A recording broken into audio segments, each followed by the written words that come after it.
The city was burning. Flames danced on every wall of the royal castle, and smoke turned the sky a dark shade of red. Queen Laura Kensington stood near the tall window, watching the capital that had once been proud and alive now crumble under fire. Her heart felt heavy, but her face stayed calm. She could not show fear. Her people had already seen too much fear. Outside the window, soldiers moved quickly among the ruins, carrying the wounded and trying to reach their posts again. Even the royal flags were torn, as the great symbol of the human crown fluttered weakly in the wind, half burnt but still there. To Laura, that small piece of cloth felt like a promise that even in pain her people would keep standing. The castle halls were silent, except for the distant sound of explosions. Dust fell from the high ceiling with every tremor. The air smelled of steel, smoke, and blood. Laura turned from the window and faced the few people who were still with her. Commander Paul stood tall, his uniform stained but his eyes sharp. Dana, the main military strategist, looked exhausted. Nathan, the head engineer, was holding a broken data tablet in his hand. Paul spoke first. "Your Majesty, the wall defenses are falling. We can hold for a few more hours, but only if the outer cannons keep working." After that, he stopped speaking. The end of his sentence was clear even without words. Dana stepped closer to the Queen. Her voice was quiet but firm. "We could try to escape through the southern tunnels. There are small ships hidden there. It might be dangerous, but it's better than being captured." Laura walked to the table where the map of the city remained, laid out with marks and notes. The red areas showed lost regions. There was almost no blue left. Her fingers rested on the center of the map, where the palace stood. "If I run," she said softly, "who will they fight for?" No one answered. The silence spoke for all of them. The Queen's words were not pride, they were truth. To leave would be to end hope for everyone still fighting. A low rumble shook the floor again. Nathan looked up quickly from his broken tablet. That was near Sector 9. The power station there controls the shield grid. If we lose that, the enemy ships will break through in minutes. Laura took a deep breath and straightened her shoulders. Then we do not lose it. Send every available unit to hold the station. Paul hesitated. Every unit? That means the palace becomes undefended. I will defend it myself if I must, Laura said, her voice steady. Go. Paul saluted and left the room with heavy steps, Dana following him. Only Nathan stayed. He looked unsure, like he wanted to say something but couldn't find the right words. Finally, he spoke. "Your Majesty, the main communications tower is damaged, but maybe I can repair it for a few minutes.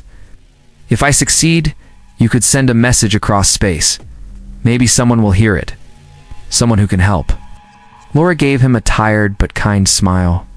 "You think there is still help out there, Nathan?" He met her eyes, hopeful despite everything. "I have to believe that." "Then try," she told him. "If even one person can hear us, that will be enough." Nathan bowed slightly and ran down the corridor. When he was gone, the Queen turned once more to the tall window.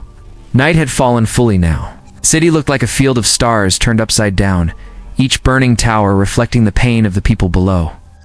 She imagined the faces of the farmers who once brought food to the royal kitchens, the teachers who opened their small schools, the children who played in the market. These were the lives she had sworn to protect. Even if her power ended here, she would not break that promise. She whispered under her breath, not praying to any god but to all the hopes humans ever carried. "Someone somewhere, please hear us. We still stand. We still fight." The distant sky rumbled with thunder, or maybe with approaching ships. Laura could not tell which. The sound echoed like a heartbeat, deep and haunting. She closed her eyes only for a moment, enough to remember the world before the war. The laughter that used to fill these walls, the blue and gold banners that once shone beneath the sun. Then she opened her eyes again, sharper now, stronger. The Queen of Aurora Prime stood, not as a ruler, but as a soldier of her people. Her crown lay forgotten on the table. Her hand rested on the sword beside her belt. The night might swallow them all, but as long as she breathed, humanity would not kneel. And somewhere, far beyond the burning horizon, a faint signal began to travel across the stars, carrying her voice, her plea, and her unbroken spirit. Far away from the burning world of Aurora Prime, a small ship drifted near the edges of a forgotten star system. Its name was Resolute, though the ship itself looked far from strong or proud. Panels were dented, engines whined with every movement, and half the cabin lights flickered weakly. Inside it sat a young pilot named Ethan Cole, his jacket old and patched, his face tired from too many quiet nights between stars. He had no crew, no grand mission, and almost no fuel left. For months he had been scouting the outer regions, mapping broken satellites and empty trade routes. It was lonely work, but it paid enough to keep him in space where he felt most alive. Ethan found peace in the silence of the universe. No noise, no cities, no orders. Only the hum of his engines and the faint heartbeat of the ship. This quiet moment ended when a sharp sound burst through the speakers. Static filled the cabin, followed by a voice that barely rose through the noise. It was faint, broken, but human. Ethan's eyes widened as he leaned toward the screen, adjusting the controls. He pressed the receiver. "This is Ethan Cole of the Resolute. Can you repeat that? You're cutting out?" More static came, then a pause, then words that froze him. "Please. Anyone, this is Queen Laura of Aurora Prime. We are under attack. Our defenses are falling. We need help." The signal cracked again and vanished. Ethan sat still for a long moment, staring at the empty screen. Aurora Prime. That world had been marked abandoned years ago after the last Great War. None of the maps even listed it as inhabited anymore. How could someone still be alive there, much less a queen? He replayed the message, cleaning the sound as best as he could. The voice was shaking but strong, filled with something he recognized right away: courage. He listened again and again until the final word faded. Then he muttered to himself, "I must be crazy." He opened the main console and tried contacting Command Base Echo, the nearest military link. The system responded after a few minutes with a cold tone and a woman's voice. "Unverified signal from abandoned sector. No aid authorized. Disengage and proceed to next route." Ethan frowned. "You can't be serious. There are survivors down there. Orders are clear, pilot. That sector is unsafe. No assistance allowed." End transmission. The line went dead before he could argue. He sat back in his chair and rubbed his forehead. Every part of his mind told him to turn around, to go home and pretend he never heard that message. The ship was weak. The fuel was low. The Dominion forces might still be in that area. To fly there alone would be madness. But another part of him, a deeper one, refused to let it go.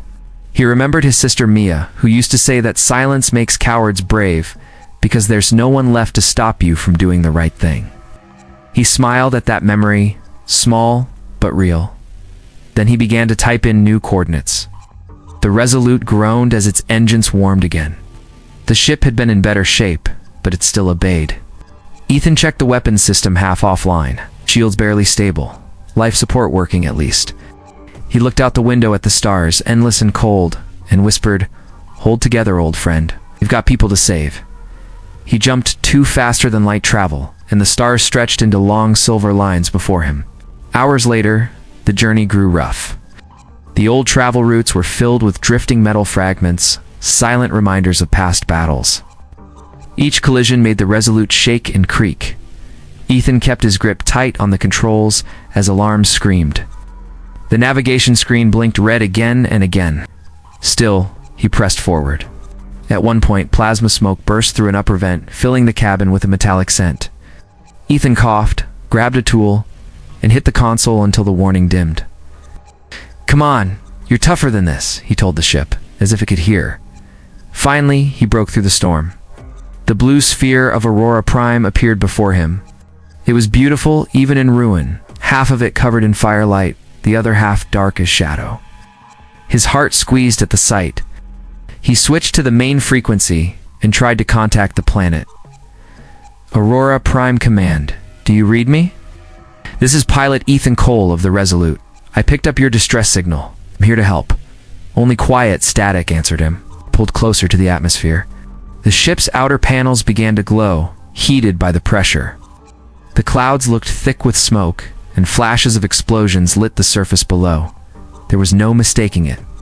The war was still raging. Part of him wanted to turn around right then. Another voice inside refused. His people had called for help, and no one else had answered. He took a deep breath. "All right, Queen Laura," he whispered into the quiet. "You're not alone anymore." He began plotting a descent course through the least damaged area of the planet below. As the ship roared through the burning clouds, Ethan gripped the controls and smiled despite himself. For the first time in a long while, he felt alive with purpose. Somewhere under that smoke, a queen still stood. Somewhere, humans were still fighting. And against every reason to give up, he was going to reach them. The night over Aurora Prime was endless. Smoke clouds rolled across the sky, carrying the smell of burned metal and dust. Inside the royal palace, Queen Laura stood in the cracked hall, where the great banners once hung bright and proud. The colors had faded, and small fires burned along the marble floor. Her crown lay on an overturned table. Around her, the few remaining guards and officers waited for her command, their faces pale and muddy. Commander Paul entered the hall, his uniform covered with ash. He stopped before her and spoke in a low voice. "The defense walls are gone. Cannot hold the northern line any longer. The enemy is closing in from every side." Dana, the strategist, looked at him sharply. Aye. "We still hold the inner districts," she said. "If we move civilians into the tunnels, they might survive longer." Paul shook his head. "Right. There is no time. The tunnels are half collapsed. If the outer lines fall, nothing will stop the enemy ships from striking the palace directly." Laura listened quietly, her eyes still on the window that showed a horizon lined with fire. Then she turned to them. Her voice was calm. "We will not surrender." Paul frowned. "Your Majesty, we have done all we can. If we stay, they will capture you or worse. We can still take the escape shuttles." Laura walked slowly to the center of the room, her boots scraping the broken floor. "And when they ask the people who defended them, when they ask who stood at their side when the city fell, who will they name? If I leave now, everything they believed in dies with me." The room was silent. Even the noise of the distant explosions seemed to fade for a moment. Dana stood with her hands clenched. "Then we fight to the end," she said firmly. The Queen's eyes softened. "To the end," she agreed. A deep tremor shook the castle just then, almost throwing everyone off balance. Nathan, the engineer, ran into the hall, panting and clutching his tablet. "The main shield station is damaged," he said. "A direct hit on the power core. If it fails completely, the palace will be open to attack." "Can it be repaired?" Laura asked. "I can try," Nathan answered. "But I'll need more time and someone to hold off the attack." Paul stepped forward without hesitation. "You'll have it. I'll lead our last unit there myself." Laura nodded. "Go make every moment count." Paul saluted her and ran out, his soldiers following his lead. The echo of their boots faded down the corridor. Dana and Nathan exchanged a tired glance and hurried after them. Soon Laura was alone again in the hall. She walked to the great window and looked up at the sky. A single star flickered through the thick smoke, faint but still shining. She closed her eyes and thought of all the world's humanity had once built the open fields of the colonies. The laughter of children in the market, the music that used to fill the city streets. When she opened her eyes again, she saw something new. A single streak of blue light cut across the darkness of space. It moved fast, breaking through the clouds, the sign of a ship entering the atmosphere. At first she thought it was another enemy craft, another weapon sent to finish what the siege had started. Then something about the light caught her attention. It was small, unmarked, moving erratically, as if fighting damaged engines. She leaned closer to the window, her heart racing. "What is that?" she whispered. The palace guards at the door also noticed. One of them spoke over the radio. The unknown vessel approaching from upper orbit, too small to be a cruiser. Laura's breath caught. Could it be the voice from the stars, the one her engineer had tried to reach? For a moment, hope flickered in her chest, fragile but real. Outside, the battle still raged. Fires ate through the city streets, and the sky was filled with flashes of gunfire. The enemy bombers circled overhead, dropping bursts of red light onto the remaining defenses. Every explosion made the ground tremble like thunder. Nathan's trembling voice came over the communicator. "Shield power is almost gone. We have one last reactor active. I don't think it'll last another hit." Laura pressed the device to her ear. "Hold on. Help might be coming." "Help?" Nathan sounded confused. "What help?" She looked up again, her eyes fixed on the streak of light falling through the clouds. "I don't know yet," she said, "but something in my heart tells me we are not alone." A moment later, a loud sonic boom tore through the air. The small ship pierced through the smoke and appeared above the palace towers, glinting silver blue in the light of the fires below. The guards pointed at it in awe. "It's one of ours." "Outed?" Laura felt tears fill her eyes, not of weakness, but relief and pride. Someone had heard. Someone had come. She pressed her hand against the cracked glass and whispered, "Welcome, whoever you are. You came just in time." The ship banked sharply, firing bursts of light at the enemy bombers. Its weapons lit the sky with arcs of bright color. The incoming attackers scattered, startled by the sudden defense. Down in the city, soldiers who were close to giving up now looked up to see a ship fighting for them. Shouts rose across the radio channels. "It's a human vessel. We're not abandoned." Every fighter on the ground found new strength at that moment. They fired back with fierce energy, and for the first time in many days, the sound of victory echoed through the ruined streets. Queen Laura stood tall in the broken hall, her heart blazing brighter than the fires outside. Her plea had reached someone. The fight was not over. The night that had seemed endless now carried a spark of morning.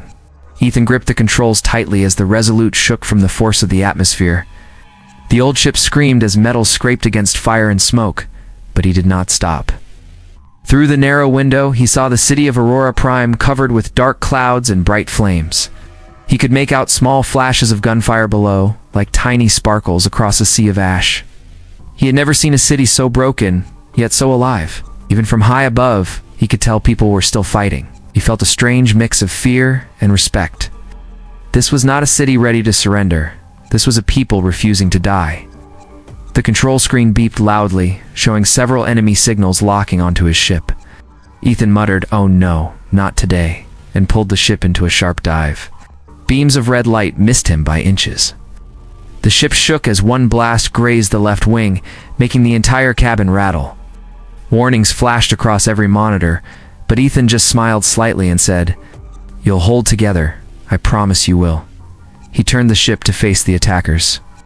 The Resolute's weapon system was small, built for defense rather than attack, but that did not matter. Using quick movements, he fired short bursts of energy, forcing the enemy ships to scatter. With the last of his fuel for the upper engine, he sent out a strong signal burst to the surface below. "People of Aurora Prime," his voice echoed through every open frequency. "Hold the line. You are not alone. Help has come." Down on the ground, Queen Laura and her guards heard his call. For a moment, no one spoke. Then the Queen smiled through the dirt on her face. "Someone heard us," she whispered. The signal made its way across the ruined streets. Soldiers raised their eyes to the sky as they saw the small silver ship darting through enemy fire. The sight gave them something they had lost long ago: hope. In every corner of the city, human defenders who had been preparing for their last fight suddenly found new strength. Ethan circled the city, gathering information. His ship's scanners picked up broken defense towers and damaged power cores. He quickly sent the data to all open ground channels. "If anyone can hear me, reroute energy to the central grid. I can link remaining satellites for a temporary shield." Nathan, the engineer, heard the message while working in a smoking control room below the palace. He shouted to his crew, "You heard that voice? Do what he says." With trembling hands, Nathan connected the wires, sparks flying from each connection. The city's half-dead generators roared back to life, and for a few seconds, all communication lines lit up again. Ethan's ship seized control of the system, linking the satellites to his navigation console. "Let's see if this works," he said, controlling the targeting manually. With every press of a button, old orbiting defense satellites fired blasts of blue light at the enemy formations. One by one, the attackers began to fall. Down below, Commander Paul watched the sky. "Unbelievable," he said to his soldiers. "He's turning our old satellites into weapons." The soldiers cheered loudly as explosions painted the sky. In the throne room, Laura stood before the shattered window, watching the old war machines awaken again, under some unknown pilot's command. Her people had held on for months with little more than courage and faith, and now humanity itself had answered. "Ow." "Send word to all fronts," she told Dana. "Tell them to strike now while the enemy is confused." Across the city, human voices filled the communication bands. "We're pushing back," someone cried. The sky is ours again. Ethan's ship dived lower to ground level. The fires of war glowed all around him. He could see soldiers waving up at him, battered but smiling as they fought. He opened the ship's doors and dropped energy packs and medical supplies. They landed near field hospitals where injured people lay waiting. Laura's heart lifted as reports came that the new supplies were saving lives. "The one ship that came may yet turn this tide," she said quietly. The battle raged through the night. With the city's satellites firing again and soldiers charging forward, the attackers began to lose ground. Every heartbeat of resistance became an act of pure defiance. Humans who had nearly fallen into despair now stood shoulder to shoulder, shouting in victory with every advance. Ethan, however, was running out of power. Ship alarms blared once more, engines sputtering. Could not stay much longer in the air. He pressed the communicator again. "Queen of Aurora Prime, this is Ethan Cole. Your people fight with the heart of giants, but you must secure your shield generators now. I can only hold the satellites a little longer." Laura replied through the static, "We will finish what you started. Ethan Cole, you have given back our hope." Her words made him smile despite the chaos. He locked in one final command, sending every satellite's remaining power to the enemy's main battle cruiser. A bright beam cut through the stormy clouds and struck the massive ship, breaking it apart in a burst of light that colored the whole sky gold. Everyone on the ground stared in awe as the enemy vessel split and vanished into flames. Cheers rose through every street. Ethan leaned back in his seat, exhausted. Smoke filled his cabin, sparks jumping from broken panels. "We did it," he whispered. "You beautiful reckless." "Humans, you did it." Above the battered planet, the fires began to fade. For the first time in many days, the sound of battle grew faint. The queen stepped out onto the palace balcony. Wind from the broken sky carried ashes across her face, but her smile was calm. She looked up to where that single small ship still hovered weakly, its light flickering but steady. For a long time, she said nothing. Then she whispered, "This is what it means to be human." And the city below, bloodied but unbroken, stood ready for dawn. The morning sun rose slowly over Aurora Prime, shining through a haze of smoke and ash. Where the city had once burned all through the night, now quiet remained. The great towers were broken, but some still stood. The enemy ships were gone, leaving only pieces of metal falling gently from the sky. Slowly, life began to move again through the streets. People came out from under broken buildings, eyes wide with disbelief. For the first time in a long while, they could breathe without fear.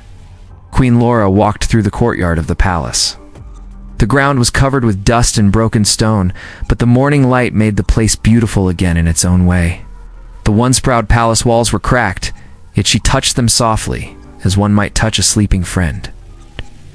She looked around at the soldiers rebuilding barricades and helping the wounded. Every face she passed was tired but alive. That was enough. Life had returned. Dana came running toward her, her uniform torn but her eyes bright. "Your Majesty," she said, "the last of the enemy fleet has retreated beyond the atmosphere. They are gone." Laura nodded slowly, taking a deep, heavy breath. "Gone," she repeated, as if she did not trust the word yet. Nathan came from the repair station, holding a device covered in soot. "We are restoring power across the city. It may take days, but the core is stable again." Laura smiled faintly. "You have done well, all of you." Paul approached soon after, his arm in a bandage.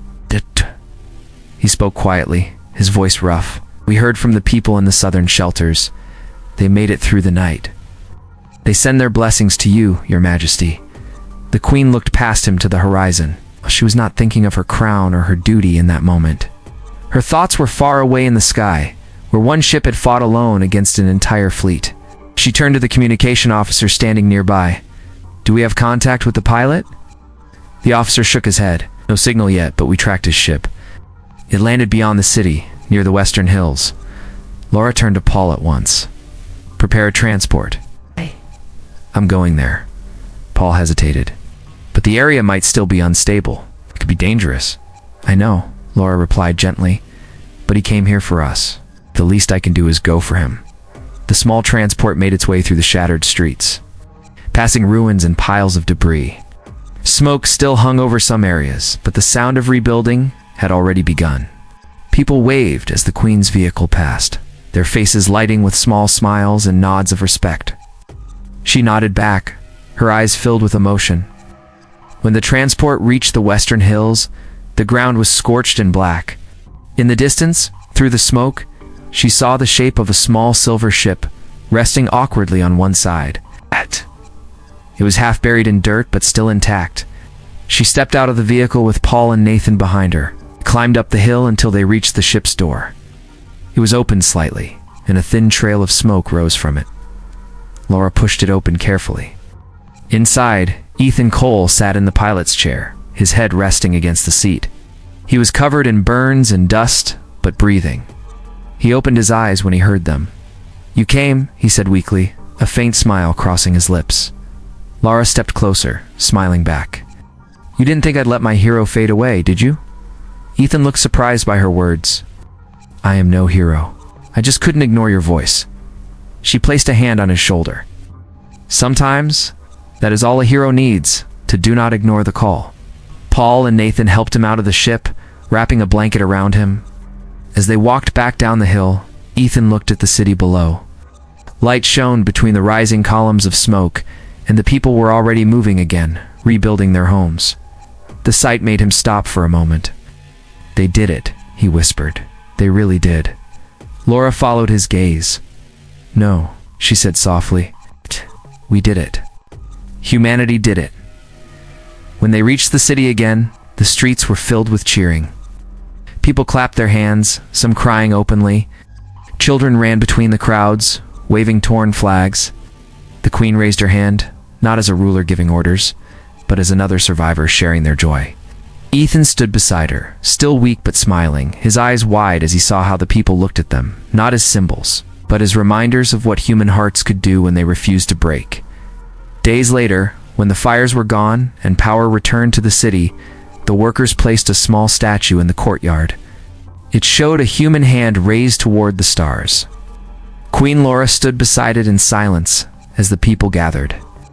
And then she said into the calm morning air, "Let this remind every soul who comes after us that even in the darkest of nights, one voice, one act, one heart can bring back the light."